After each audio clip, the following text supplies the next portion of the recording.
Welcome to the Senate Tax Committee. Today is Thursday, March 25th, 2021. We do have a quorum, and members, we have a full agenda today. We would call this the Lost Day, LOST, Local Option Sales Tax Day. And we have a number of requests from our members, and we will start just a few housekeeping details. Note that we'll be having groups of 7, and then we'll have a few questions from the committee if needed, and then we'll have another group of 7 presenters, and then questions from the committee if needed, and then the final presenters, and again, time for the committee for questions. So I do ask that testifiers and their authors, if possible, stay on until the time of questions if they should arise. And then members, I do want you to know all of these bills will be laid over for possible inclusion.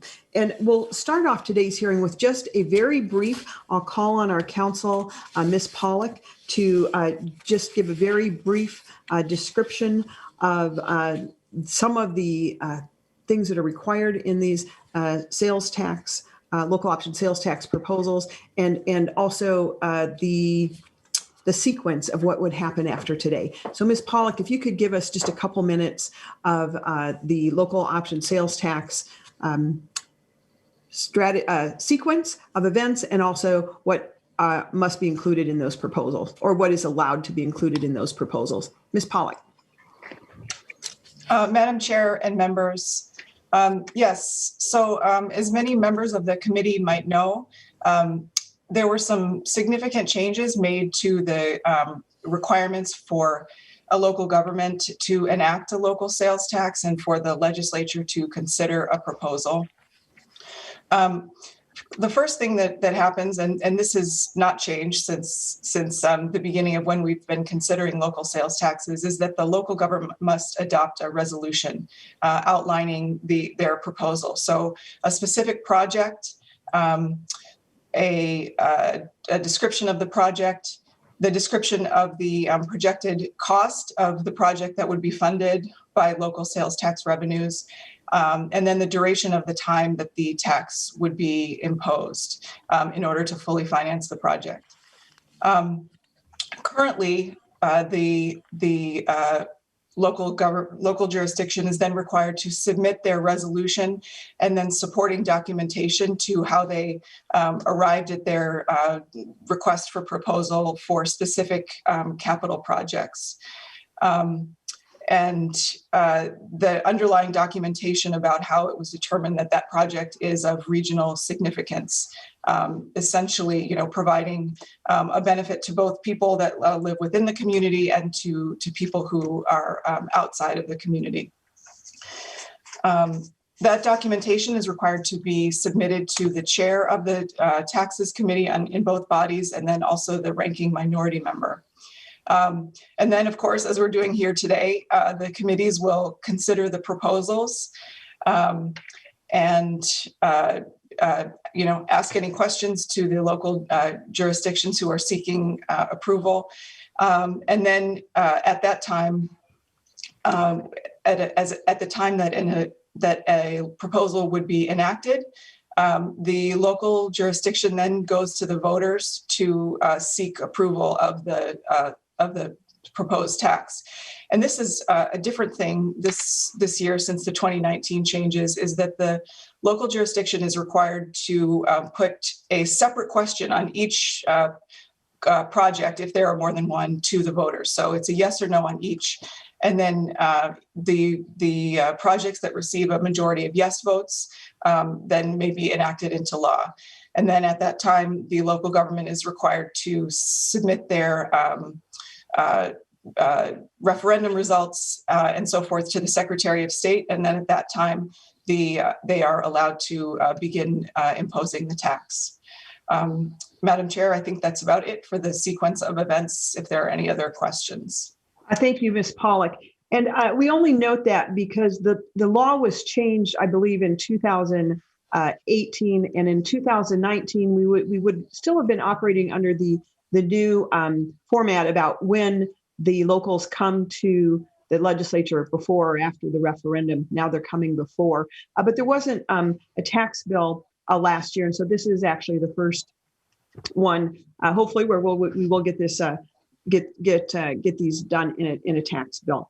And so with that, members, thank you, Ms. Pollock. I do want you to know we are going to move fast today, and I mentioned that to our testifiers as well. It's not that we're not interested. We just want to make sure we hear from everyone.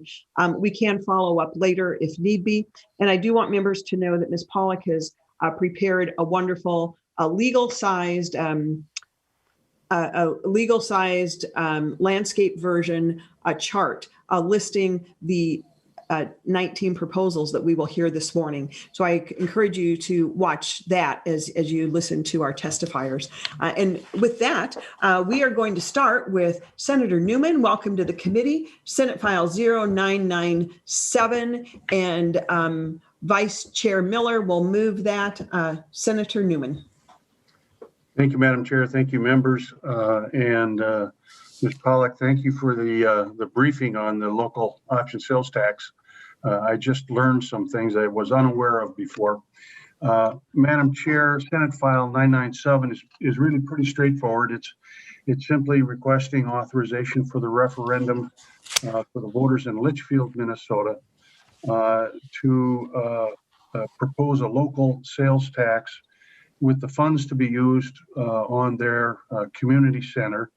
That is a project that the city of Litchfield has been working on now for a number of years. I believe the bill 997 has within it the various requirements that Ms. Pollock has just outlined. What I'm not sure of, Madam Chair, is whether the underlying documentation has yet been submitted to you. And I would request. It has. Senator Newman, all is in order. Thank you very much. With that, I had asked the mayor of the city of Litchfield to be available to answer questions regarding the specifics of the community center, but I don't see him on at this point. I can tell you, Madam Chair, that the community center is described as a wellness center, so it encompasses more than just a community center where folks would congregate. There would be an area for exercise. There would be an area that would really benefit the community and the region around it. And with that, Madam Chair, I have no further testimony. Thank you. I will hang around until we get through the first batch. Thank you, Senator Newman. And just to add a couple things, members, the request is 0.5%. The estimated cost is $10 million, and the duration is 20 years. And all of the documentation is in order. So thank you, Senator Newman. This bill will be laid over, and maybe we can meet your mayor at another time. Next on our agenda, members, is Senate File 1297. Senator Ingebrigtsen, welcome to the committee. To your bill. Oh, please take off your mute button. You guys can't hear me from here. Thank you very much, Madam Chair. My first visit to the Tax Committee this year. Senate File 1297 is a authorization requesting the city of Fergus Falls for a 1/2% for the purposes specified in the bill. There's two projects here. One, by the way, Madam Chair, there's an amendment to take out part of this. If you want me to do that, yes. It's the A1 amendment, Madam Chair. Members, do you have the A1 amendment? It was sent out last evening. And Senator Ingebrigtsen, this will get the bill in the shape that you deserve. We will adopt this as an author's amendment. All those in favor signify by saying aye. Aye. Opposed? No. Okay, the A1 amendment is adopted. Senator Ingebrigtsen, to your bill with the A1, please. Senate Thank you, File ma'am. 1297. Thank you, Madam Chair and members. The A1 amendment real quickly takes out one of the three projects that were originally discussed by the Fergus Falls, City of Fergus Falls, and that was on line 1.2. And then, of course, the technical things that go with that to changing the numbers. So pretty straightforward amendment. I do have two testifiers, Madam Chair. I have a long list of testifiers here. If somebody from Fergus Falls can step up and identify themselves, Madam Chair, if that's the way you'd like to go, I'd like to have them talk about it. Yes, I have listed that the testifier is Justin Arneson. Welcome to the committee. Justin Arneson. Thank you, Madam Chair, and members of the committee for your time this morning to hear the projects before you. Just to give you a quick background in the Aquatic Center, high-level history. Early 2000, there was a volunteer group of organized people in Fergus Falls that started and completed a feasibility study. After about a decade, it kind of fizzled out. And so about 5 years ago, I had an opportunity to be part of a new committee. We engaged the city council, and we also did a new feasibility study with a new group. We had members of the volunteers of the community. We also engaged with the Fergus Falls YMCA and our local school, Fergus Falls School District, to make sure that we were taking into consideration all the stakeholders in an outdoor aquatic center, and that we had a fair representation from other organizations within Fergus. We hired, in the feasibility study, we partnered with US Aquatics, who has built indoor and outdoor aquatic facilities across the country, to help us identify a process. The goal was to engage local and regional residents to solicit their feedback. We did that through a survey to find out what type of amenities would we be looking for in this facility. We sent home flyers in the kids' backpacks on the last day of school, and did the best we could to use the channels at that time to get a broad range of participants in that feedback. We wanted to hear from them what they'd be willing to pay for usage fees. What type of amenities would they like to have, and would they like an indoor and outdoor facility? From that, then we gathered, US Aquatics helped gather all the data and incorporated that into the design. And I believe you guys do have kind of a rendering on a one-page sheet, and I'll highlight a few things. Some of the features that came out of that feasibility study was a zero entry for young and old people to be able to use and partake in the water activities that would be there. A lazy river, we not only use that for recreation, but we thought of water aerobics or conditioning or training for young and old. Could use that lazy river with the stream and the current. A rock climbing wall, a couple water slides, and I want to highlight this is two separate bodies of water. So it would not be one body of water. It includes a bathhouse and restrooms in a concession area to make sure that families and folks that would be utilizing the facility would have the ability to use the bathroom and have some food there for the day. So that was kind of the highlights of that. Thank you, Councilmember. Did you have more? Oh yeah, just a few more things if that's okay, Madam Chair. Yes, mostly we need to confirm that, just one question, council member. With the A1 amendment, I believe that there is the one project, the Aquatic Center, and the trails and the improvement project on the lagoon is not part of your proposal. Is that correct? That's correct, Madam Chair. The one I'm speaking to is just the Aquatic Center. I think Mr. Roofer will speak to the D Lagoon project, if that's. Okay, all right. We need to make sure we have time to get to him as well. So if you could finish up your testimony, please, council member. So I'll wrap up. Thanks, Madam Chair. The regional significance component of this, Hutchinson has a facility roughly 150 miles away from Fergus Falls. There are outdoor pools in our area, Pelican Rapids, Breck Wap, Parker's Prairie, but they're single pools, that nothing to the extent of what we'd be looking to build for this facility. And so we do feel that it has regional significance for a draw because there's nothing of this magnitude here. I'll just finish with this. One of the things that we highlighted from the city council has set a goal for local fundraising and donations up to 1.5 million.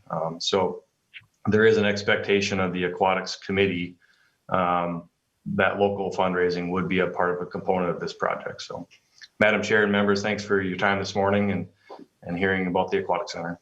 Thank you, council member. And we also have Tom Rufer, a city council member. And just to give a little bit of structure, the particular questions that the taxes committee is interested in hearing, beyond the wonderful graph that we have of the specifics about the tax rate, the estimated cost, the project, and the duration, there's 3 questions that we definitely need to hear. Do you meet the test of being a capital project with regional significance? You have spoken to that. Do revenues meet the test of not being used for operational purposes? This is something that is required. And will the local tax have the capacity to adequately service the debt? Those are the things that tax committee members definitely need to know. And we trust your voters in large part to determine if those projects that you have selected are projects that they will choose to finance. And so just to kind of give a little direction there. So with that, our second testifier for Senator Ingebrigtsen's bill, Council Member Rufer, welcome to the committee. Thank you, Madam Chair. I appreciate your time, so I'll keep my remarks brief. And again, thank you for allowing us the opportunity to address you today. Again, my name is Tom Rufer, R-U-F-E-R. And Madam Chair, to your 3 questions, I can give a short answer of yes. And if there are further questions on those topics, I look forward to addressing those. I'm a member of the Fergus Falls City Council, and today I'm asking you for your support in helping us improve our DeLagoon Park in Fergus Falls. It's located on the north shore of Pebble Lake, right on the edge of the city. The project consists of expanding our campground area and adding updated infrastructure, restrooms, and services. Also, we'll be building new structures for restrooms and concessions for our soccer, baseball, and softball fields. This building would also be used by the local BMX club that has recently leased land from the city and constructed a new track by the lake. The project will also improve and expand the lighting throughout the park that would allow sporting events and tournaments to continue later into the evening. This project is going to benefit both our community and the region as a whole by bringing visitors to Fergus Falls, which will contribute to our tax base and get people spending their dollars locally. Our local baseball, softball, and soccer teams are very active and passionate and are all looking forward to the opportunity to host more and larger tournaments. For example, our Youth Soccer Association has been told by their counterparts in cities such as Moorhead, Detroit Lakes, and Alexandria that this facility would be a great central location for tournaments. The renovated and expanded campground and its proximity to the Central Lakes Trail will also draw visitors and help to increase our prominence statewide as a recreation destination while providing convenient camping for the users of the facility. Once people come to town for a tournament or camp out or both, DeLagoon Park will stick in their minds as a place to which they will want to return. In closing, the residents of Fergus Falls and I are asking for your support of our projects, and we appreciate your consideration. Thank you for your time. Have a great day. Thank you, Council Member. The bill will be laid over. Our next testifier is, our author is Senator Rude, and the Senate files 1337. Members, I see that we are running a bit slower than we thought, so we may need to go a bit longer this morning, or perhaps come back later this afternoon. Senator Rude, to your bill, 1377. Thank you, Madam Chair and committee. Maybe we'll help you get back on your timetable. Today we have Senate File 1377, which is the local sales and use tax for the city of Cross Lake. With me today, I have Mike Lyonnaise, the Cross Lake City Administrator. Thank you, Senator Rude. Mr. Lyonnaise, welcome to the committee. Please introduce yourself for the record and continue with your testimony. Thank you. My name is Mike Lyonnaise, City Administrator for the City of Cross Lake, and thank you, Madam Chair and committee members. What the City of Cross Lake is trying to do is as you may not be aware, we get tens of thousands of visitors to our community, about 2,300 population every summer.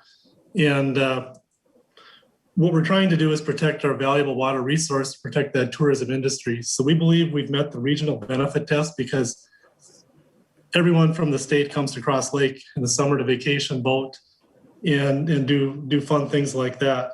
None of the sales tax that we're asking to generate would be used for operational purposes. It'd be used to pay for the infrastructure to support that industry and to protect the resource. We're trying to protect the reservoir, which is known as the Whitefish Cross Lake chain of lakes. It's roughly 14 navigable lakes that are all connected. It drains into the Pine River watershed, which ultimately drains into the Mississippi River, where every community downstream from us uses that resource. We're trying to protect that. What happens in our case is because we have high lakeshore property values,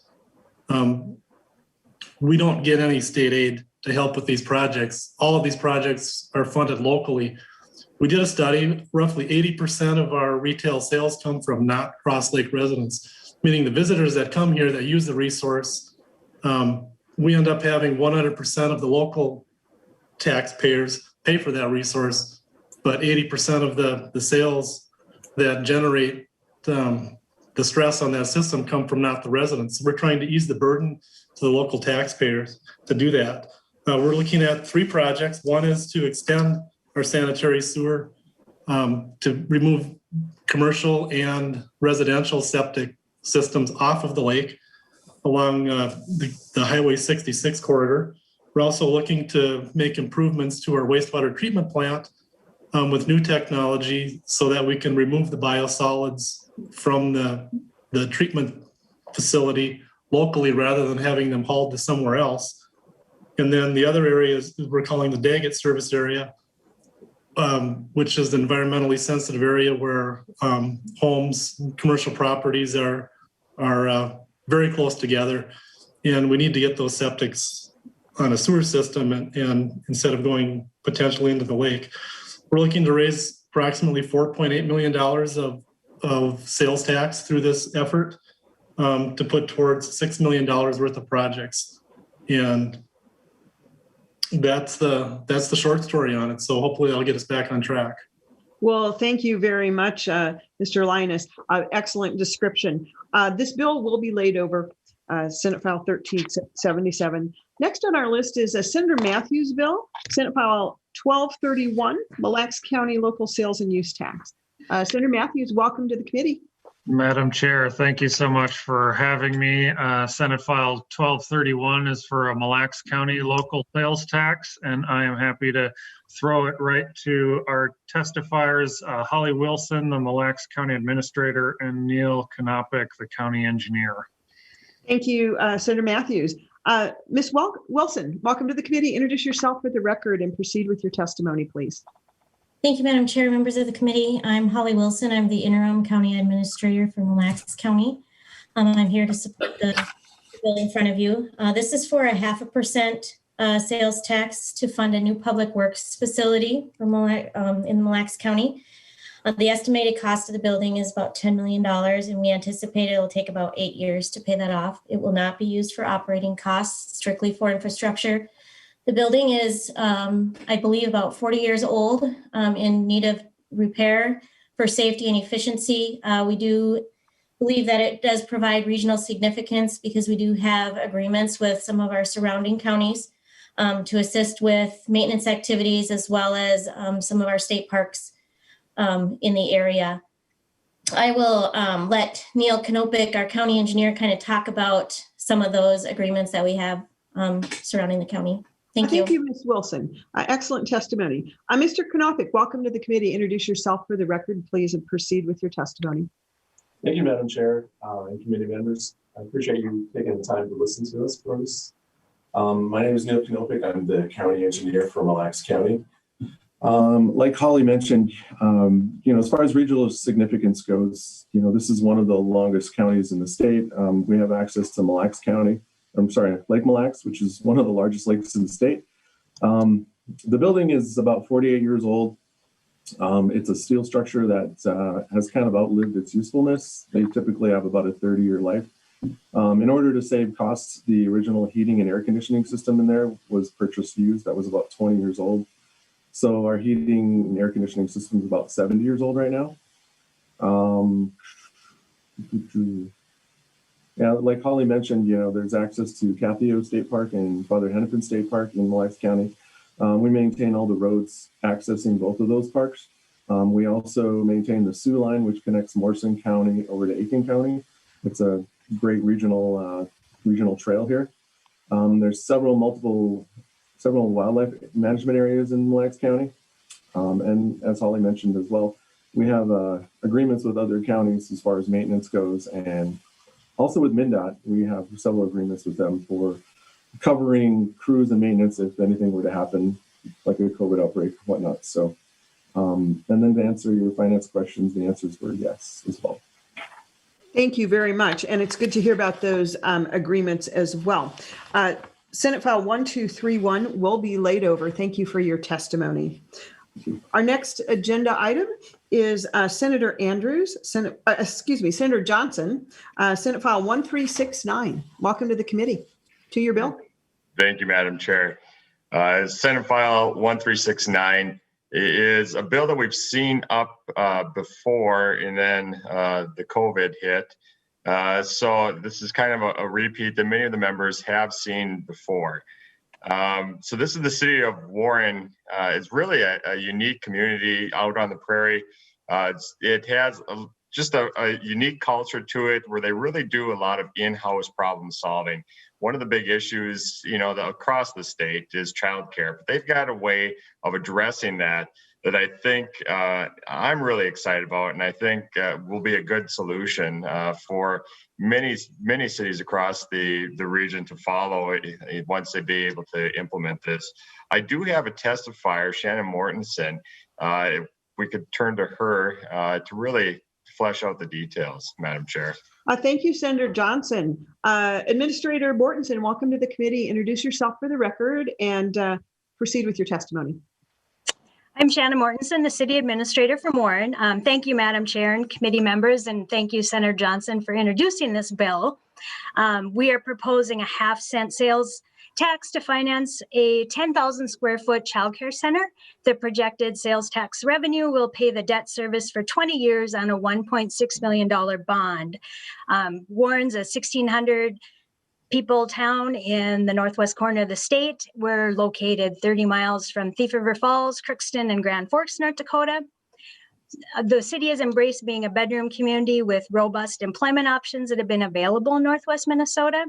6 years ago, a child care center opened to provide child care to the new residents of the community. Being a bedroom community, Warren provides over 450 workers to the areas surrounding the city. 1/4 of the residents drive to Thief River Falls, Crookston, or Grand Forks for their jobs. And with the DigiKey expansion happening in Thief River Falls, it'll provide 1,000 additional jobs to the region. Warren needs to gear up to help provide the workforce needed. Childcare is one thing young couples look at when determining employment. A survey showed the need for 187 additional slots within a 20-mile radius of Warren. Right now, we're only filling 76. So we're at the point of a crisis to provide childcare to help provide a workforce to the area. Warren's a micro-regional community. There's 784 people employed in Warren, and 66 people commute into the city to work. So Warren serves a regional significance not only in providing a workforce, but having jobs people commute to. A child care center that is double in size would be a huge boost to the region to help fill positions. Warren wants to build a large center that will provide consistency and utilize economies of scale. Community leaders have worked together to create a solution and have determined local sales tax is the revenue stream that is needed to provide this investment for our region. Thank you, Madam Chair and committee members, for supporting this legislation moving forward. Oh, thank you very much for your testimony. Just one question. Will any of these revenues be used for operational expenses? No, they will not. Thank you. You have hit on a topic that is clearly an issue all across this state. So thank you for your testimony. Senate File 1369 will be laid over for possible inclusion. Next on our agenda is Senator Howe, Senate File 624. Senator Howe, to your bill. Welcome to the Tax Committee. Well, thank you, Madam Chair. And I'm doing dual status here, so I'm trying to keep up with the Veterans Committee as we're doing this. But Madam Chair, Senate File 624 is a food and beverage tax authorization for the city of Sartell, and it makes a few changes. It takes away the date that was needed and it puts it to a resolution adopted by the governing body, and it takes away subdivision 3, which is an expiration of 5 years. And to discuss what the needs of that are, I have a testifier, Mayor Ryan Fitzum that will talk to the needs of those provisions. So I'd like to go to the Senator testifier, Howe. Madam Chair. Mayor Fitzum, welcome to the Tax Committee. Introduce yourself for the record and continue with your testimony, please. Good morning, Madam Chair. Ryan Fitzum, Mayor of Sartell, and thank you for the time this morning. Senator Howe talked about this is really simply a reauthorization from what we had previously been authorized to do. Due to COVID-19 impacts of 2020, we were not able to bring this forward to our local community for the referendum. So we're asking for that to be allowed, and we will hold a local referendum with our voters, as well as work closely with our local business community to bring forward at the right time. This is food and beverage tax is to support our outdoor recreation amenities, both expand and manage the ones we have today. I'll give you a little bit of time back, Madam Chair. Thank you, and thank you, committee members. Thank you, Mayor. I do have a couple questions, and perhaps my staff has this information, but I need somebody to mute. I think it might be Senator Howe. Senator Howe, could you mute, please? Thank you. And my question is, I do not have the estimated cost per project and the duration of the tax. And the tax rate that I have is you're requesting is up to 1.5%. Now, I will need to get that information, and if my staff already has it. Ms. Pollock, do you happen to have that information? Ms. Pollock. Madam Chair and members, actually, this tax is different than the general local sales taxes because it is a special tax for food and beverage. It's not to the general sales tax base. And so the requirements that I outlined and that the three kind of things that you were looking for don't apply to special taxes. They're really to the discretion of the committee. And these special taxes, food and beverage, admissions, and so forth, are very standard throughout the state. Thank you, Ms. Pollock, for that clarification. Yes, that does make sense. Mayor, everything is in order. Thank you for your testimony. This bill will be laid over for possible inclusion. Our final testifier in our first round here is Senator Rarick, Senate File 493. Welcome to the committee, Senator Rarick, to your bill. Thank you, Madam Chair. And this is a sales tax option for the city of Cloquet, and I believe we have Mayor Mackey here to describe the ask. Well, thank you, Senator. Mayor Mackey, welcome to the committee. Introduce yourself for the record and proceed with your testimony, please. Madam Chair and members of the committee, good morning. My name is Roger Mackey, and I am the mayor of Cloquet. Thank you for allowing me the chance to address this committee on behalf of the city. The city has requested to fund two separate capital projects with the sales tax. Pine Valley Regional Park, we're seeking funds totaling $2,124,000 to repair and restore the ski jumps, replace the chalet, pave and light the parking lot, and expand and light bike and ski trails. For the Cloquet Ice Arena, we are seeking funds totaling $6,025,000 to replace the ice plant and floor of Northwoods Arena, replace the roof, restroom renovations to improve handicap accessibility, and several other small improvements.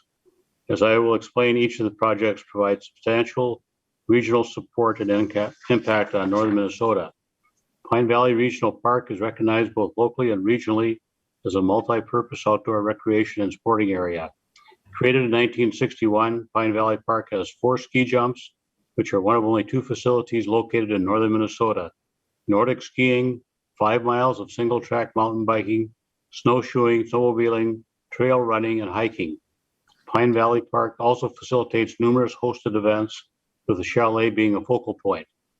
Multiple sporting events are held at Pine Valley Park, many during the winter. The Cloquet Ski Club's family outings are held each Sunday and are attended by over 100 children and their families.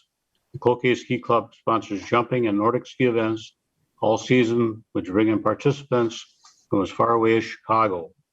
The next project is a Cloquet Ice Arena restoration and repair. A 2018 study identified numerous repairs and upgrades needed to ensure continued safe use of this facility into the future. This facility is used 11 months of the year for hockey and skating.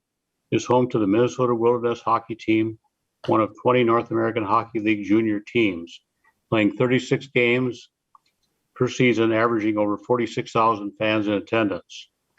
In an economic impact study conducted by UMD, it was estimated that Carleton County sees $2.4 million in additional spending due to the Wilderness organization.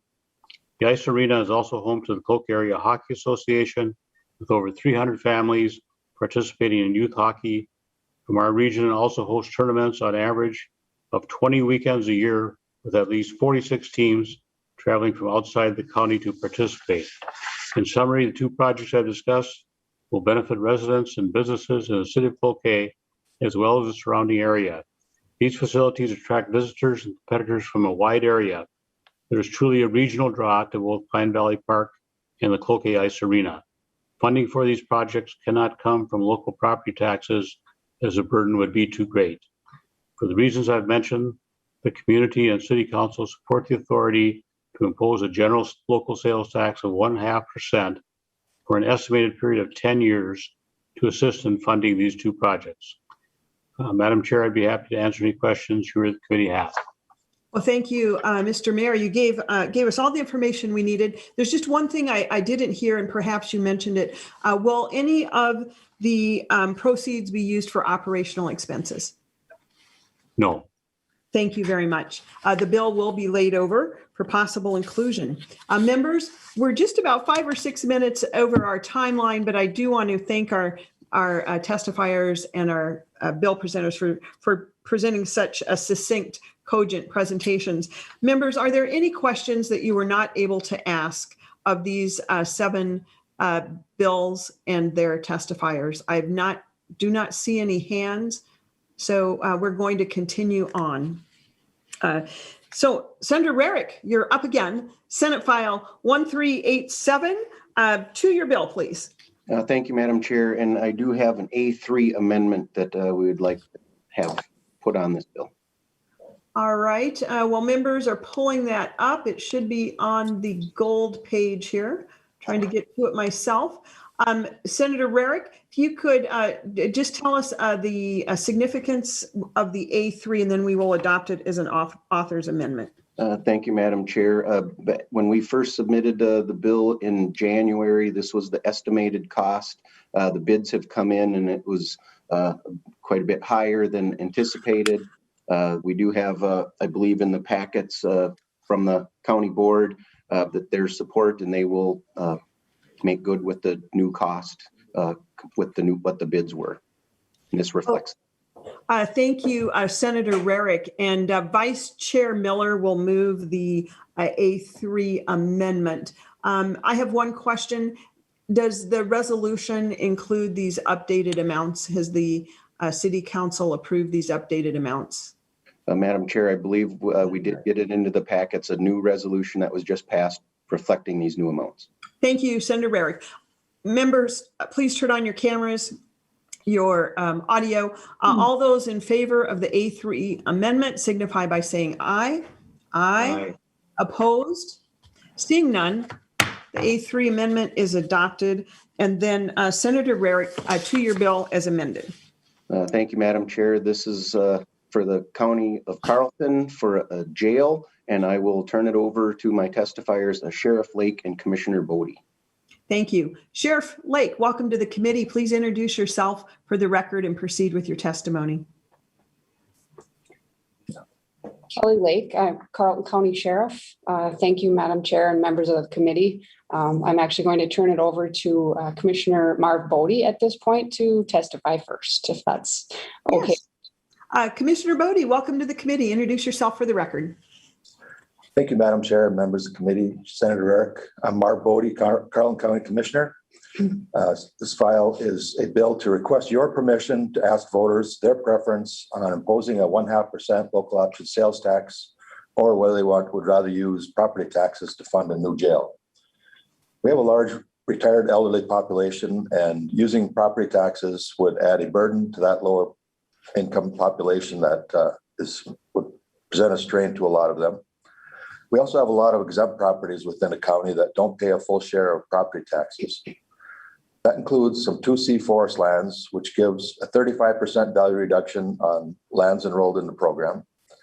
And Carleton County has the third largest tax impact in the state for disabled American veteran exclusions. We also have a high percentage of tax base that is made up by utilities and railroads, and with the current tax petitions and changes in valuation by the Minnesota Department of Revenue, a lot of the burden is shifting from those entities back to the residential homeowners and other businesses within the county. Nearly 1/3 of our total acreage is exempt due to county memorial forests, state forests, state parkland, and Fond du Lac Band trust properties.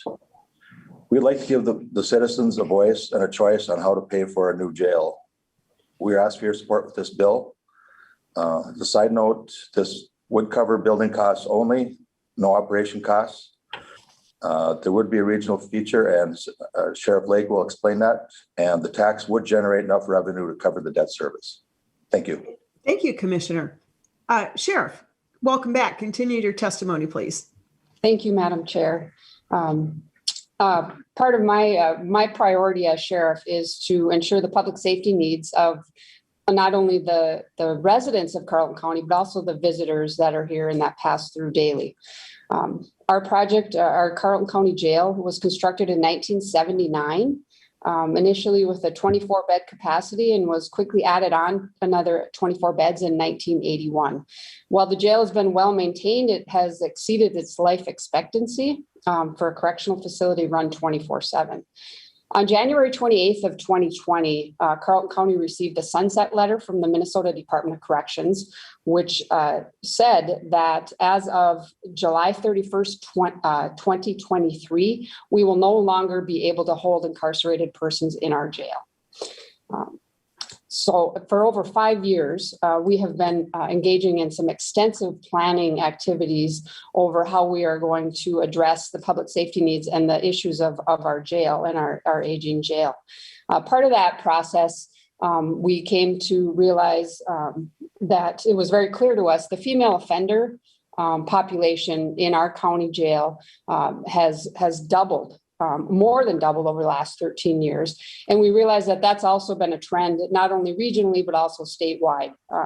And also, we identified a regional service gap for those female offenders.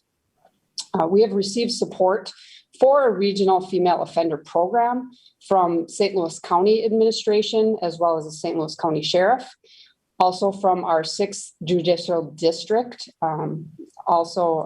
the support there, noticing a gap for the female offenders, and also from our Fond du Lac Band Tribal Council and band leaders.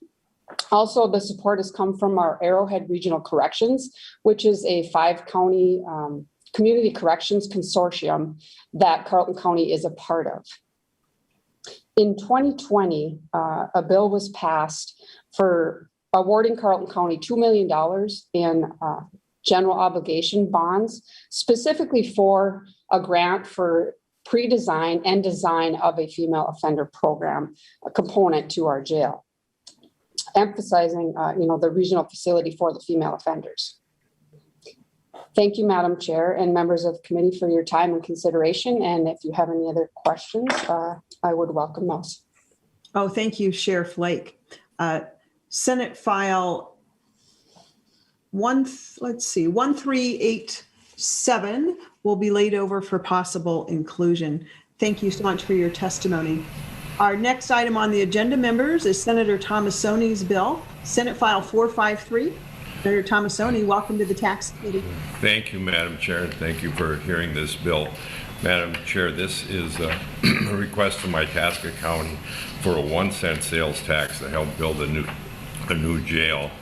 And the State Department of Corrections has a sunset on the current correctional facility necessitating a new build. And Itasca County has never done a local option sales tax at the legislature. I believe this particular bill meets the criteria of the tax committee, and I'm not sure if Mr. Snyder is online or not. Commissioner Snyder, welcome to the committee. Introduce yourself for the record, please, and continue with your testimony. If he's here. Good morning, Madam Chair and members. Okay. My name is Terry Snyder, County Commissioner with Itasca County. Itasca County is asking for a 1% sales tax for a $75 million correctional project for 30 years in duration. And to answer the chair's question, this is a regional capital project, and the 1% would adequately cover the debt service for that amount of time. In fact, projections are that it would be considerably less. Spring of 2018, the Minnesota Department of Corrections issued a sunset letter to Itasca County for our current facility. At that time, the county board set direction to create a task force, and it included county staff, public members, and judicial members. And their goal was to investigate the issue and come back with recommendations. And they did do that. So the recommendation, working in conjunction with the Department of Corrections, was to build a new facility. Itasca County has limited tax capacity. We've seen the reduction of employees and production from Blind & Paper Company from 1,400 employees to currently just under 250. We've experienced reduced utility valuations, and now with the announcement of the closing or shuttering of the Minnesota Boswell plant in Cohasset, we will recognize another loss of 250 jobs and $6 million in tax to the county. Additionally, we're the third largest county in the state of Minnesota geographically, but we have a very small population, and 60% of our land mass is held in public ownership, which handicaps our taxing capabilities. 40% of our population is the age of 62 or older, so that results in a large portion of our residents relying on fixed income. The new design of the facility is 175 beds. It'll allow for comprehensive programming, one that reduces recidivism and actually gains the ability for re-entry into society better than what we currently do. Additionally, it addresses culturally specific needs, which includes their programming. As you heard earlier, much of northern Minnesota lacks bed space, particularly in the female beds. The new facility allows for extra beds to accommodate for that regional need. We have letters from St. Louis County, Coochin County, Beltrami County, and the Department of Corrections stating that they would use any extra beds that we might have on long-term contracts. And so I'll just touch that you have the county board commitment at this time that any additional revenues that are garnished from that rental would be applied to paying off the debt service as well. So in closing, the county board has effortlessly tried to show transparency both to our citizens and to the legislature. So in 2020, we scheduled 35 town hall meetings across the county ahead of knowing that we would testify to the legislature. We met with thousands of constituents, discussed the proposed facility and also the two payment methods, obviously a sales tax, or does it go on personal property tax or commercial tax? Overwhelmingly, the majority was that they wanted a sales tax rather than a property tax. We also did an independent survey to our entire county, both electronically and by mail, that asked the question, do you want a sales tax? Would you prefer a sales tax, or would you like to see the facility financed on property tax or commercial property tax? 75% of those surveys that came back, which there was a large amount of surveys returned, wanted the sales tax. And I should add that that would be part of your packet along with the resolution that was submitted for you today. Additionally, we have a letter of support from the Grand Rapids Area Chamber, one of the largest chambers we have in our county, that supports the request of the legislature to allow the ballot question.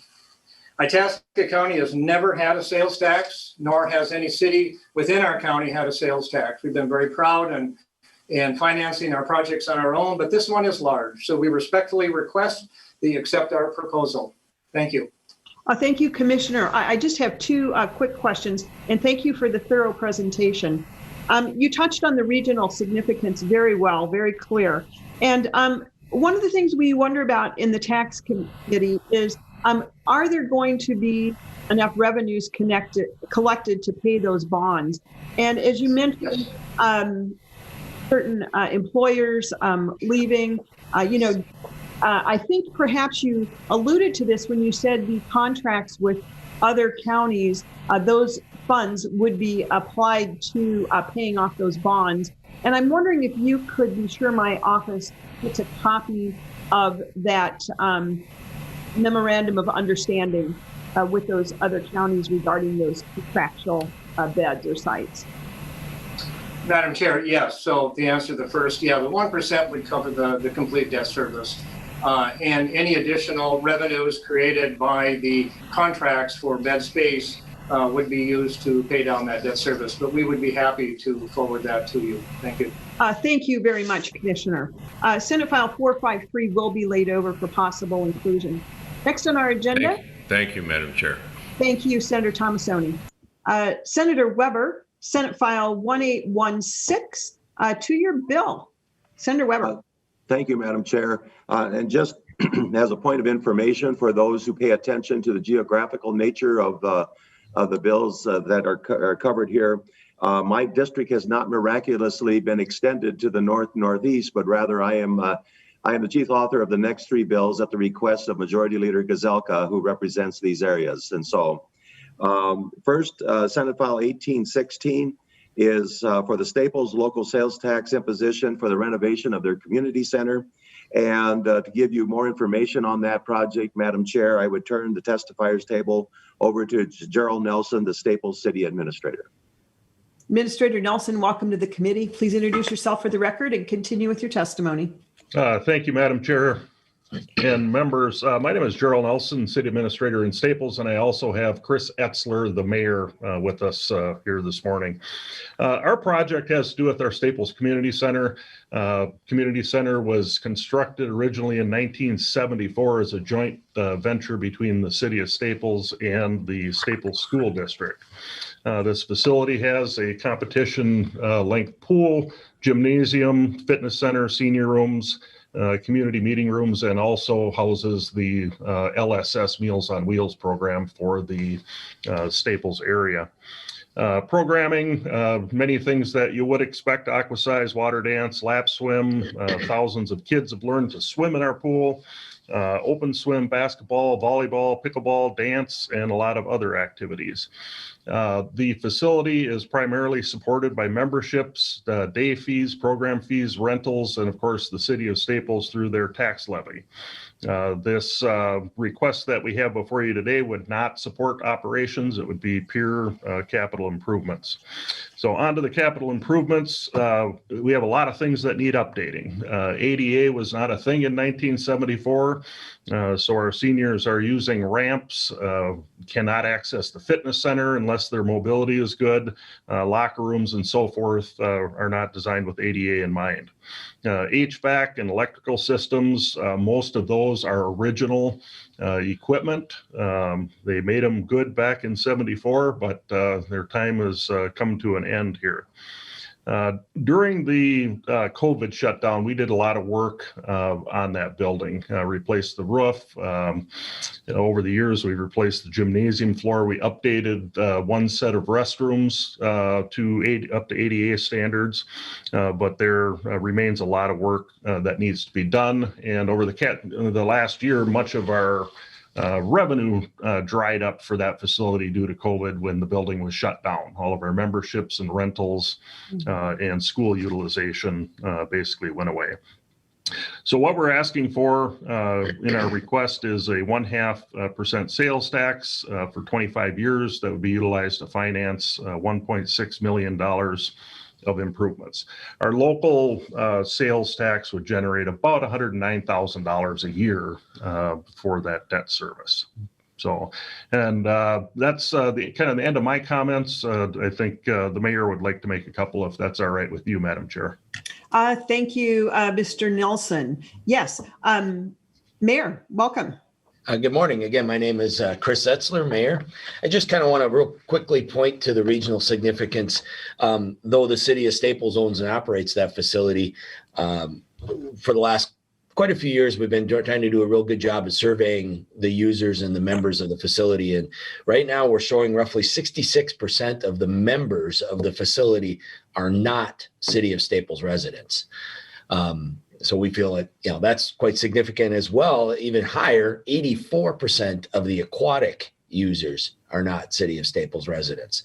So it draws from a great area, large areas. City of Staples kind of sits in the corner of 4 counties. So there's 4 different counties, residents from 4 different counties that use our facility. So I just kind of wanted to speak to that regional significance piece. So thank you for the time, Madam Chair. Oh, thank you, Mayor. Senate File 1816 will be laid over for possible inclusion. Thank you. Senator Weber, Senate File 1579, your second bill today. Senator Weber, please, you're on mute. Sorry about that. Senate File 1579 is for the city of Wadena and sales, a 0.25% sales tax and to deal with the library improvements in their community. And testifying on behalf of the city is Jeanette Bauer, the city administrator.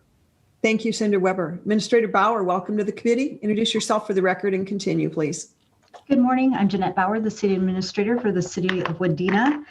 Thank you, Madam Chair and members, for allowing us to testify to this subject. As stated, our project involves the library, which is located in our city, and it's also the only library in the county.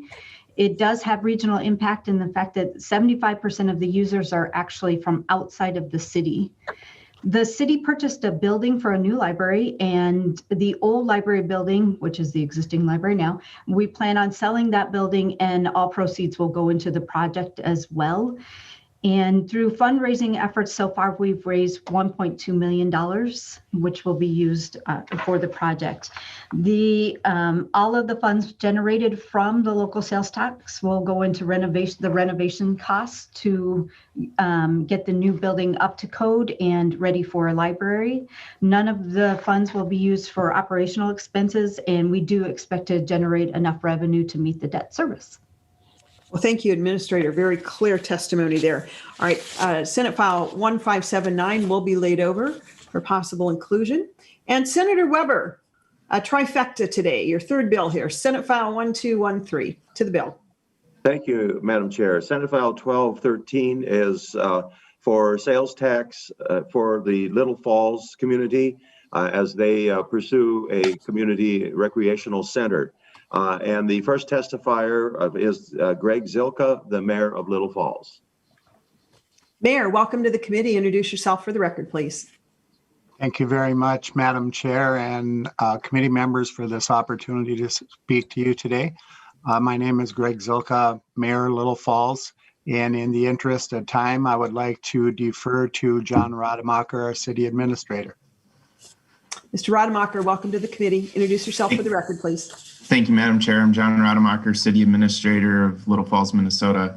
Our project answers all 3 of the questions. The funding is a 30-year issuance of a 0.5% sales tax collection to raise $17 million for the capital expenditures related to our community recreational center. None of the funds will be used for operating, and we do anticipate that this will be adequate to serve the debt as we are still in the process of planning and designing that facility, and would do so around the amount that we project to generate in the sales tax. We are very centrally located in the state of Minnesota and would serve a wide regional capacity. We've had 2 resolutions of support from our neighboring communities of Pierce and Rainbow. We also met with in a meeting with many of the mayors of the of Morrison County, and all of them expressed their support of our project at that meeting. We have engaged with our community on the needs for this project. It's been something that's been identified in our community for decades and would certainly be utilized knowing our proximity. And I can defer to community member and school board member Doug Dahlberg to attest to how this facility would potentially be used. Thank you, Mr. Rademacher. Mr. Dahlberg, welcome to the committee. Introduce yourself for the record, please, and continue. Thank you, Madam Chair. My name is Doug Dahlberg. I am a resident and a school board member. Probably more importantly, though, I'm a father of 4. And what I can tell you is that none of my children have ever played a home basketball or volleyball tournament in all the years. So the money that we spend in other communities is significant between gas, groceries, hotels, that type of stuff. So again, I won't beat a dead horse here with all the regional significance, but I appreciate your time and the members' time, and thank you for letting me speak. Oh, thank you. Thank you for your testimony. Senate File 1213 will be laid over for possible inclusion. Our next testifier is Senator Bach. To your bill, 1219, Senator Bach. Well, thank you, Madam Chair. This is a local option sales tax of 1/2 cent for the city of Hermantown. And for those of you that might not know where Hermantown is, it's just it butts the city of Duluth, kind of on up the hill from what's downtown Duluth. City of Hermantown has had a local option sales tax for, I'm not sure what year, Madam Chair, but I was in the other body when we did it, so it was quite some time ago. Wow. They've done some public infrastructure with it, an administrative building for the city, and it's been very successful, pretty well received by the community. So now the city's got some additional projects that they would like to undertake that I do think have a regional significance. So, Madam Chair, in the interest of time, maybe we should go right to the mayor, who I believe Thank you, Senator Bach. Mayor, welcome to the committee. Introduce yourself for the record and continue with your testimony, please. Thank you, Madam Chair and members of the committee. Mayor Wayne Boucher, City of Hermantown. City of Hermantown is requesting a 0.5% sales tax for a period of 20 years for 3 regional projects. The 3 projects are recreation-based and build on the success of our regional wellness center. Hermantown's area of responsibility for recreation covers more than 100 square miles, including multiple area townships. Hermantown also has an indirect draw from most of southern St. Louis County. Simply put, our responsibilities, including recreational opportunities, cover much more than within our city limits. Our 3 proposed projects are a regional trail crossing Hermantown from our wellness center, eventually connecting to the Munger Trail near Proctor and beyond. Reimagining of Fichtner Park, Hermantown Central Park, as a regional park and more accessible gathering place for all. An additional sheet of ice for our youth hockey program. We simply do not have enough ice to accommodate the area's youth and adult users. All 3 projects are focused on improving the poor health outcomes of southern St. Louis County, providing new, improved, and accessible recreation options that stretch across all age groups. All 3 projects build on the success of our Essentia Wellness Center, our most recent endeavor with local sales tax. It's not only been successful during the pandemic, but has also shown us that we can do more if we move beyond the walls of one building. A trail system connects several key areas, from the wellness center and schools to parks, neighboring communities, and eventually to the Willard Munger Trail. This non-motorized accessible trail will provide safe walking, jogging, and bike riding options for more people of all ages and abilities from multiple communities year-round. As many of you know, we're well known for our high school hockey program. What is not widely known is that we have a single sheet of indoor ice that serves all of the youth hockey and adult, both male and female players in the region who participate in hockey. Our current arena simply cannot hold the regional demand for this recreational support when combined with the increased participation of girls hockey. It is stretched beyond capacity. A second sheet of ice would allow us to meet these growing demands while also having a positive economic impact. In the same way the arena would have a regional economic impact, the reimagining of Fichtner Park also provides the same use. It'll provide both health and economic benefits to the area. We strongly believe that Hermantown citizens should have the right to vote on these in 2022. In all 3 cases, we believe the investment of a 0.5% sales tax is the appropriate funding mechanism, as it allows the cost of these projects to be spread across users from the entire region. We have no taxing authority beyond our borders, and a large number of the people who shop in Hermantown will come from the areas that will be served by these facilities. Most importantly, the citizens of Hermantown will have the final say on the value of the project with their vote. Residents have already expressed a desire to explore these opportunities with more than 1,000 completed surveys. Support was over 50% for all three portions of the project. In closing, we believe these projects are an important regional additions to the area in need of greater recreational options. It will help improve health outcomes. We thank you for your consideration. Thank you, Mayor. Senator Bach, any final comments? No, Madam Chair, I just appreciate your consideration. Thank you. Madam Chair, I should say there's always an issue with in Hermantown and Proctor, which are kind of, for lack of a better word, suburban communities to Duluth, because Duluth has had a local option sales tax that goes to their general fund since before the state even had a sales tax.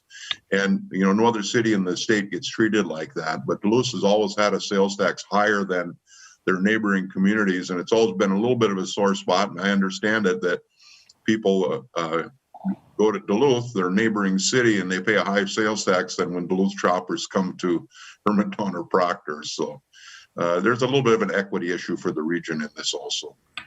Thank you, Senator Bach. Senate File 1219 will be laid over for possible inclusion. Our last testifier in our 9 to 9:30 group is Senator Eakin, Senate File 1727. Welcome to the committee. Hey, well, thank you, Madam Chair. And I do have an author's amendment I'd like to offer to get the bill in the shape and form I'd like. Senator Coleman will move the author's amendment. That is the A1. Members, that is listed digitally. Senator Eakin, just briefly give us the intent of your A1 amendment, and then we'll move to adopt. Sure. It raises the amount, maximum amount that can be raised from 25.3 million to 29.1 million to reflect increasing costs of construction. And it also puts in there a reasonably required reserve, allows for a reasonably required reserve account to be created. And that's the weather downturns like during the pandemic when sales tax revenue dried up in many areas. Thank you, Senator Eakin. As I said, Senator Coleman moves the A1 author's amendment. All those in favor signify by saying aye. Aye. Aye. Opposed? Seeing none, the A1 is adopted. Senator Eakin, two-year bill is amended. Great. Well, thank you, Madam Chair and members. The city of Moorhead is seeking the authority to bring a half-cent local option sales tax question to the voters in the 2022 general election for the purpose of constructing a combined regional library and community center. And I will turn it over to the mayor of Moorhead, Mayor Shelley Carlson, for more background on this important project for our region. Thank you, Senator Eakin. Mayor Carlson, welcome to the committee. Introduce yourself for the record and continue.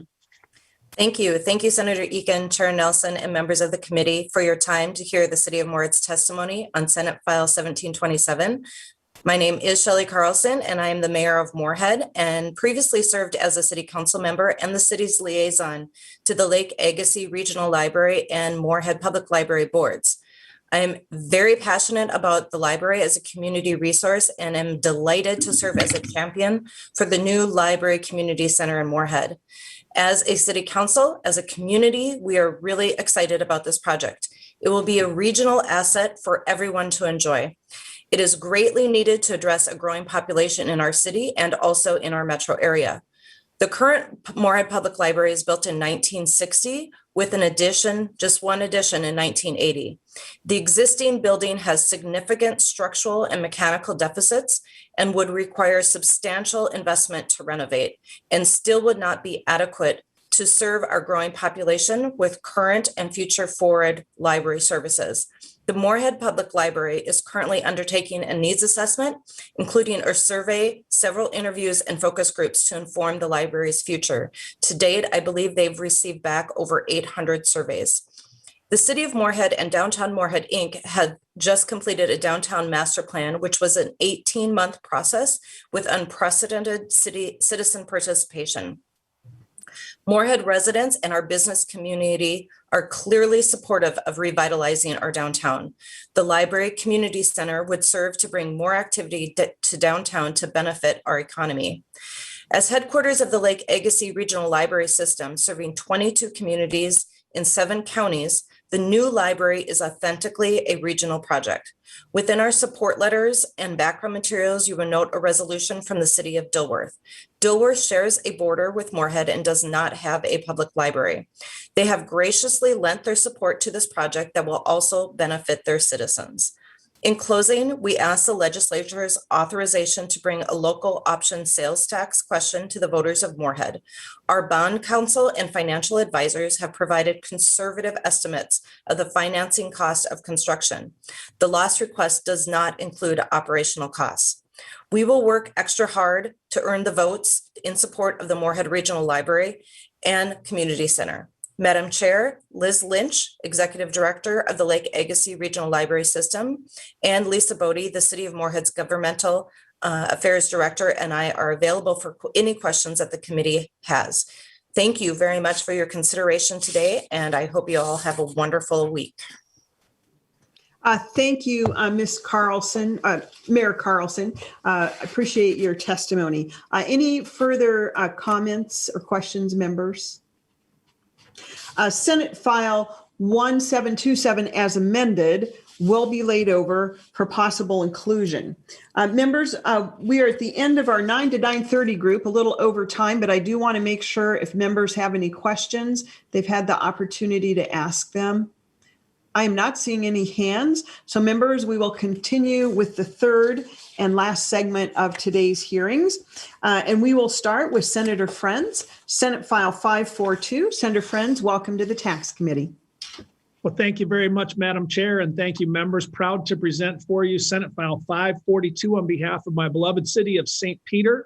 I want to start by thanking Ms. Pollock for the prep materials on this. Also, to keep it too short and to the point, I'll give you the basics. City of St. Peter's Fire Department is in a building that was built in 1929. They're asking for a 0.5% sales tax to fund the new building. This would run for up to 40 years and up to $9.1 million. The regional significance for this public safety is pretty easy for us to understand as we have studied mutual aid agreements. The St. Peter Fire Department runs all over the region, saving lives and putting out fires. I would just add, none of this is for operating expenses and will not be used and can service a debt. And with that, I'd like to ask Madam Chair that we have Todd Prafke from the city administrator testifying. I believe we also have the mayor of St. Peter, Chuck Seaman, here with us. With that, thank you, Madam Chair. Thank you, Senator Friends. Mr. Prafke, welcome to the committee. Introduce yourself for the record and continue with your testimony. This is Mayor Zeman. Mayor Zeman. Welcome. Mr. Prafke is on the other side on the wall here on a call. So I will be taking over, and I guess that's how we intended it originally anyway. My name is Chuck Zeman, Mayor of St. Peter. Thank you for the opportunity. We are here today to ask for a 0.5% increase in our local sales tax, or 0.5% local sales tax. We are trying to build a new fire hall, as Senator Fentz has indicated.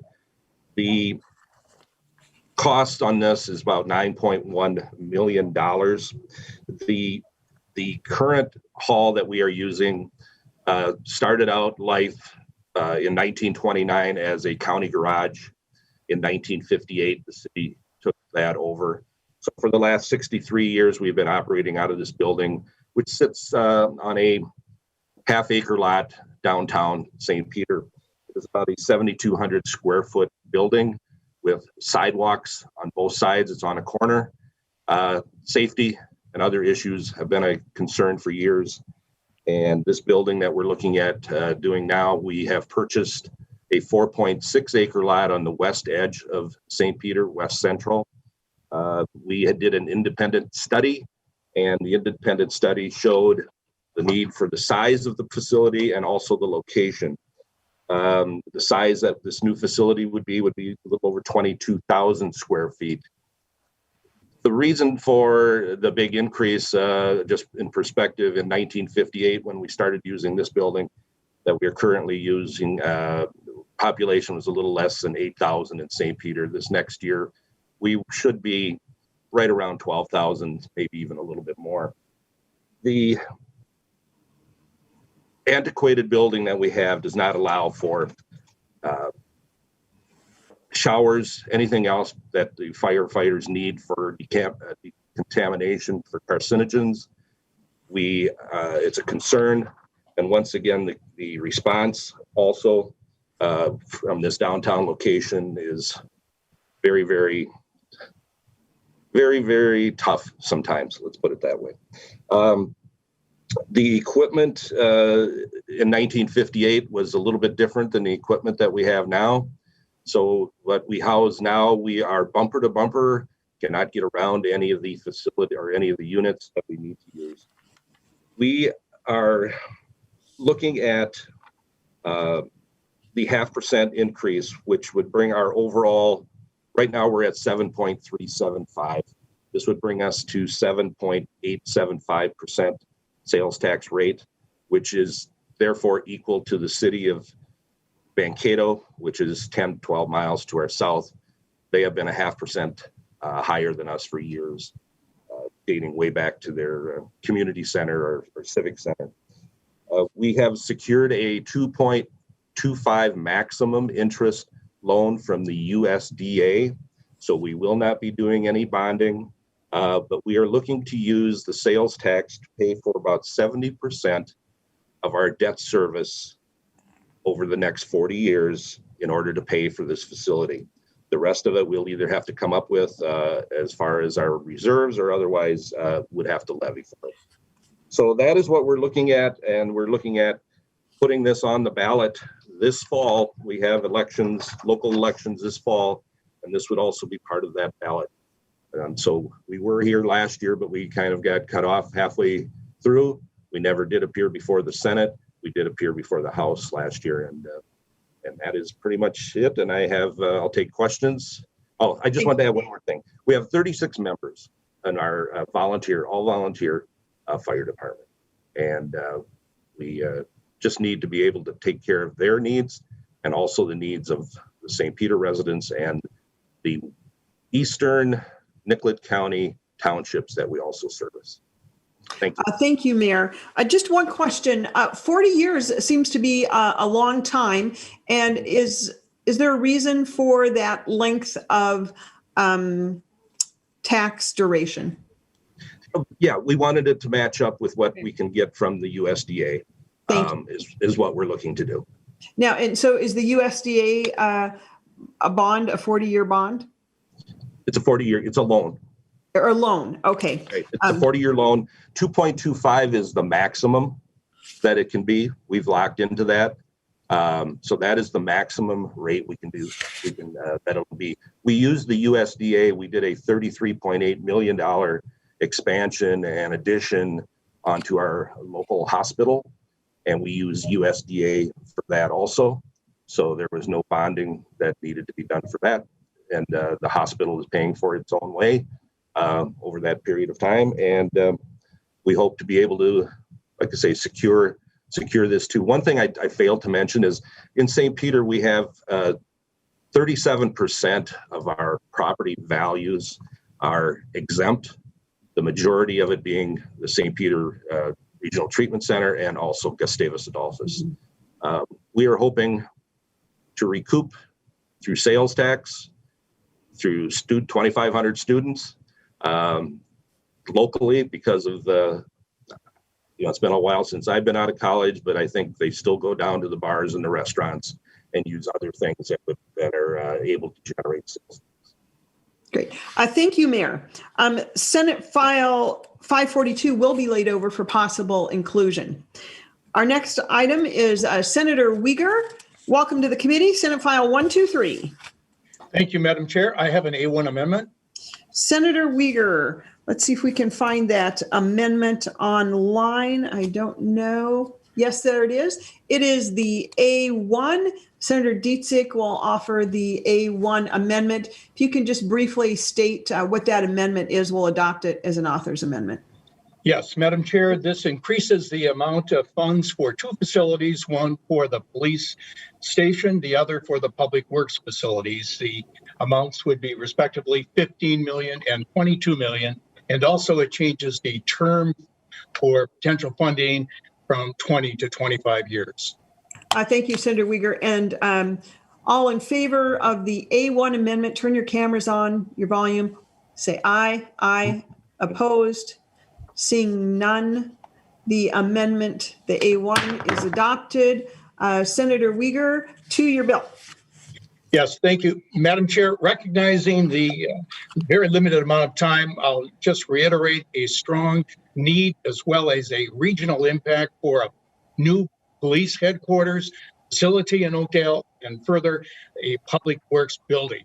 The mayor of Oakdale is going to join us next with further background on this, emphasizing the criteria that you have shown that are key to moving this ahead. Also, we have the city administrator, Chris Volkers, if further questions would arise for her involvement. So if we could go to the mayor. Thank you. Mayor, welcome to the committee. Introduce yourself for the record and proceed, please. Good morning, and thank you, Madam Chair and members of the committee, and Senator Uyghur for authoring the bill. For the record, my name is Paul Renke, and I'm the mayor of Oakdale. So on behalf of the city, we appreciate the opportunity to present this local option sales tax proposal to you today. Madam Chair, city staff and our city council have worked diligently over the past 3 years to develop and refine this proposal. We believe strongly that the two capital projects that would be funded by this local sales tax proposal are critically important to the future growth and security of our community. We have explored other funding mechanisms for both projects, and we have concluded that the local option sales tax is the preferred method to fund both the construction of the new public works facility and the complete modernization of our police station.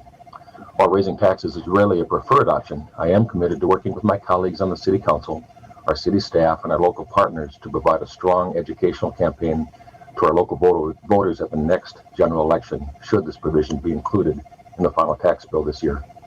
For more specific details, I would like to turn our testimony over to Christina Volkers, our city administrator, and I will remain available for committee questions. Thank you. Oh, thank you, Mayor. Ms. Volkers, welcome to the committee. Introduce yourself for the record, please, and continue. Thank you, Madam Chair, members of the committee. For the record, my name is Chris Volkers. I'm the city administrator for the city of Oakdale. I hope you've had a chance to see our handout, which describes our request as well as the associated capital projects. We are excited to be presenting these two critical capital projects for your consideration to be funded with a 0.5% local sales tax.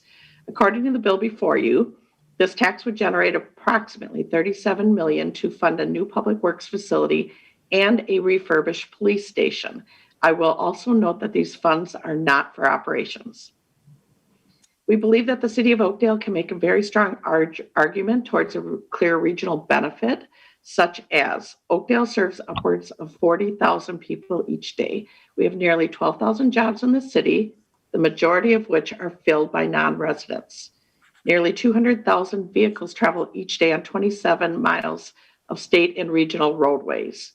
Nearly 200,000 vehicles, or I just mentioned that, sorry, over 70% of Part 1 and Part 2 arrests made by Oakdale Police Department involve non-residents. Oakdale Public Works maintains 29 city parks and facilities, all of which have a regional draw component. Oakdale provides water and sewer services to several neighboring communities such as Landfall, Lake Elmo, Maplewood, and North St. Paul. Oakdale's water treatment plant treats PFAS contaminated groundwater for several downstream communities. Finally, the Gold Line BRT is anticipated to complete 2 public transit stations in Oakdale by 2024.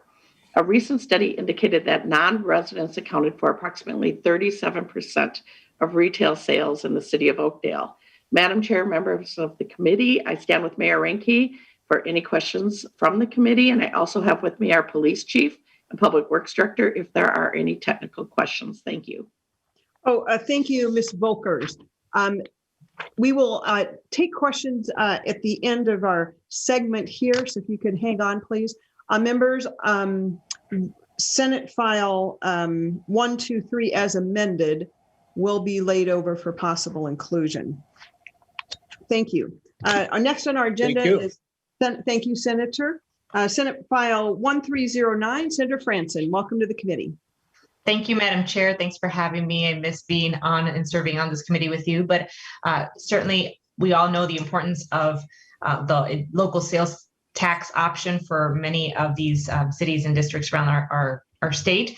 Senate File 1309 is a similar request to have the city of Edina impose a 0.5% local sales tax to fund several developments over the 20-year period. You should have a handout in your packets, but just briefly, it's to develop the Fred Richards Park, improvements to Braemar Ice Arena, which is one of the places that's visited by over 500,000 visitors and residents across 158 Minnesota cities, 12 states, and at least one country. So it's a great destination. Improvements to Weber Woods Park.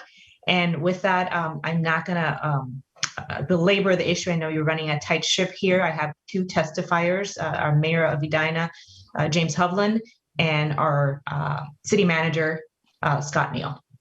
Thank you, Senator Franson. Mayor, welcome to the committee. Please introduce yourself for the record and continue. Morning, Madam Chair. Jim Hovland, Mayor of Edina. Nice to see you again. And committee members, thanks for hearing us this morning.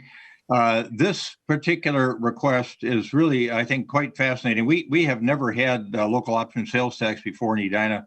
We don't get any local government aid. We are a net contributor in fiscal disparities.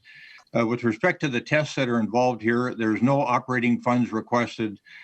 We did have the University of Minnesota Extension Service analyze for us these three proposed projects to see what we'd need for a tax base, and the tax base is deemed to be sufficient, and it would be a 20-year period of time with a half-cent sales tax increase that would take care of these particular projects for us. So then moving on to the regional significance of these particular projects, I think Senator Franson touched on one of them. You know, if Minnesota is the state of hockey, Edina is an integral part of that whole hockey culture.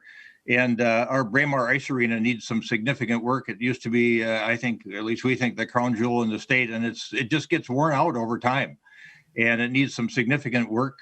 We've had, in that year before COVID hit, from March of 19 to March of 20, we had over 500,000 visitors, 158 cities in Minnesota, Canada, visitors, folks from all over the country, and also some other improvements in the park out there, which is over 500 acres. It contains a golf course, a dome, a golf dome. We have visitors from all over the region there on a regular basis.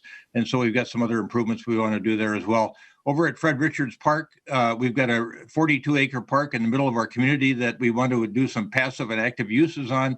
There are over, according to the Three Rivers Park District, there have been over 430,000 people that have used the regional trail system through that park. And this will give us a chance to really enhance those regional amenities.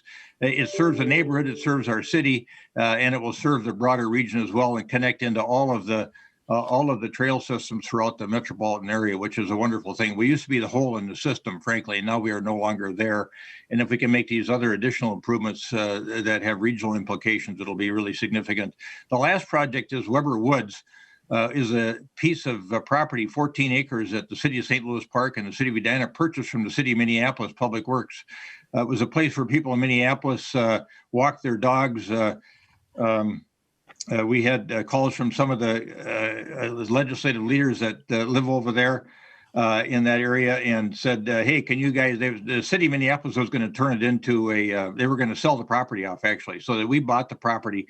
But with the increasing water that we're seeing because of climate change, we need to do some stormwater retention facilities over there that would benefit both Minneapolis, Edina, and St. Louis Park residents. And so that's the third project that has broader sort of community implications for those three communities, and we'll keep some of those properties in those communities from experiencing stormwater management difficulties or flooding. So those are the three projects, Madam Chair. Thank you for your consideration. Thanks to the committee. Those projects total a little over $40 million. Thank you, Mayor. You told us everything we needed to know. I believe you might have one other testifier, Senator Franson. Mr. Neal, welcome to the committee. Introduce yourself for the record, please. Madam Chair, I think I suspect that Mr. Neal is not on the call because his mother-in-law passed away yesterday.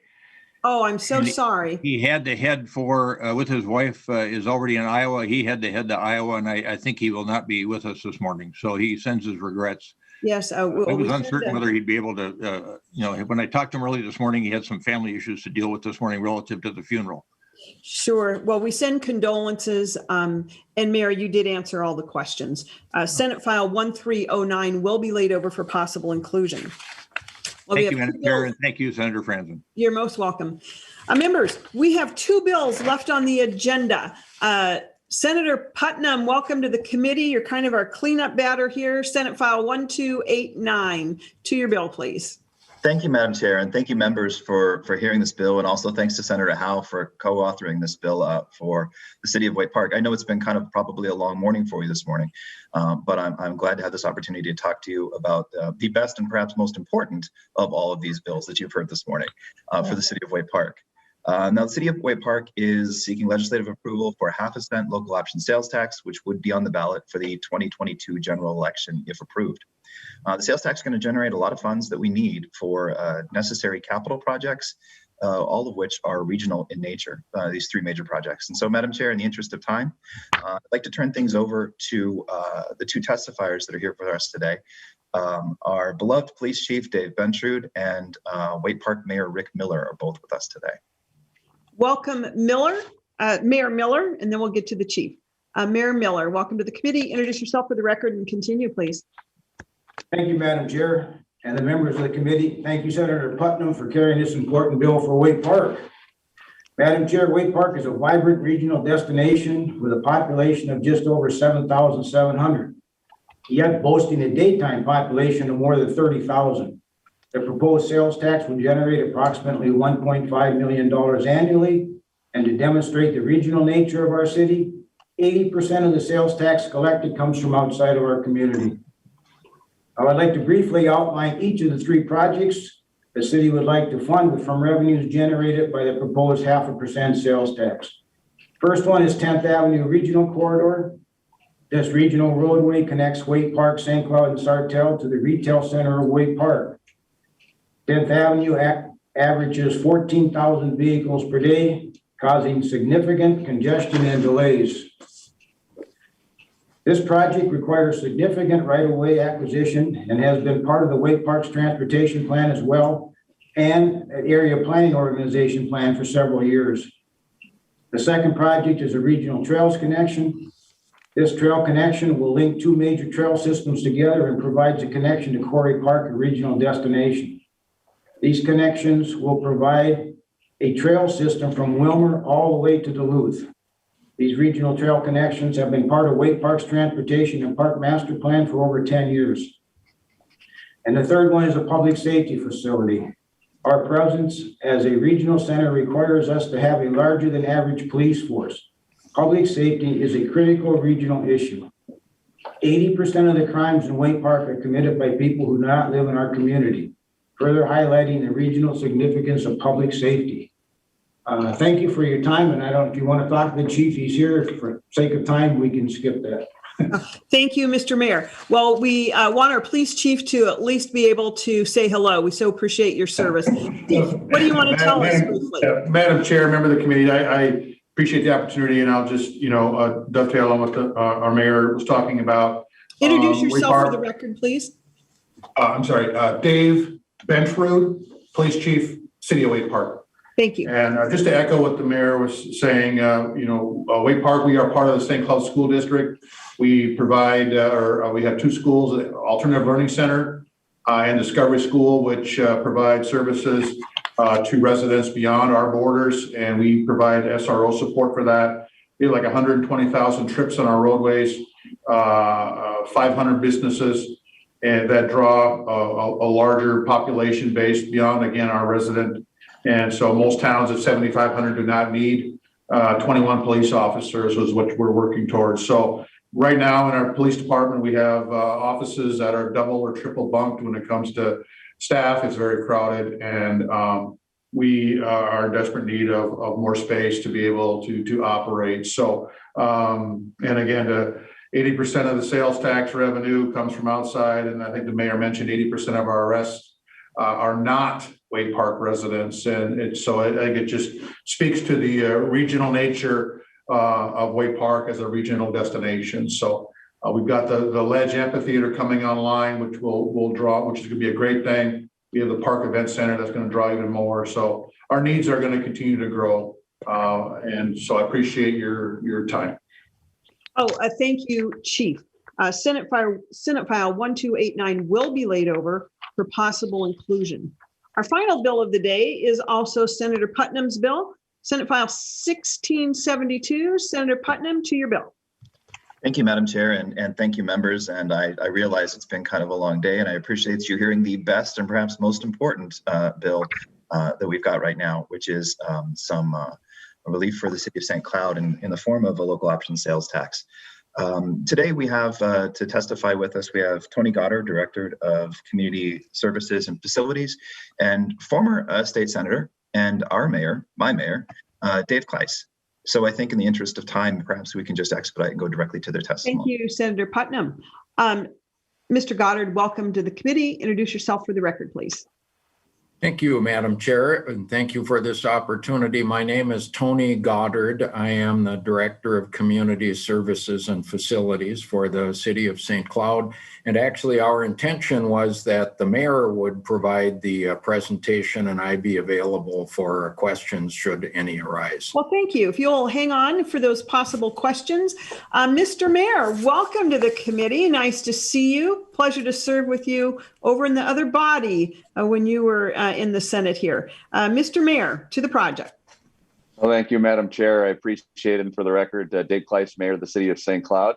I appreciate the opportunity and really appreciate the listening to a number of the other projects that are on there. And to your question, your three questions, the answer is yes, yes, and yes. Of course, regional significance, we have the ability for debt service. In fact, we've noticed that since we have a sales tax that we've had, actually, that I authored 25 years ago in the Minnesota Senate that was done on a regional basis, including our cooperation with Mayor Miller, who you just had on from Wade Park, Mayor Fitzum of Sartell, Sauk Rapids, St. Augusta, and St. Joe. We did that in a regional, kind of historic at that time, and we collected it on a regional basis for regional projects that benefit all of us. So this is a project we're asking for half-cent sales tax. This would be it meets the criteria also in state statute. The changes, this project specific.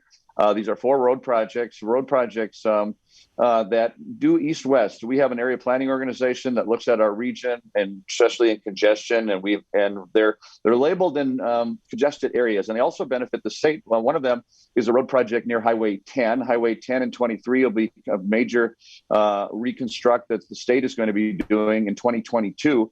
We would be doing it along there because the traffic will be added into one of our arterial roads. So this would be one of the road projects. Also, we have an economic development opportunity, a road called Heatherwood Road that would actually take traffic off of 94. I know the state has been very gracious over the years with the opportunity zones and add lanes to 94.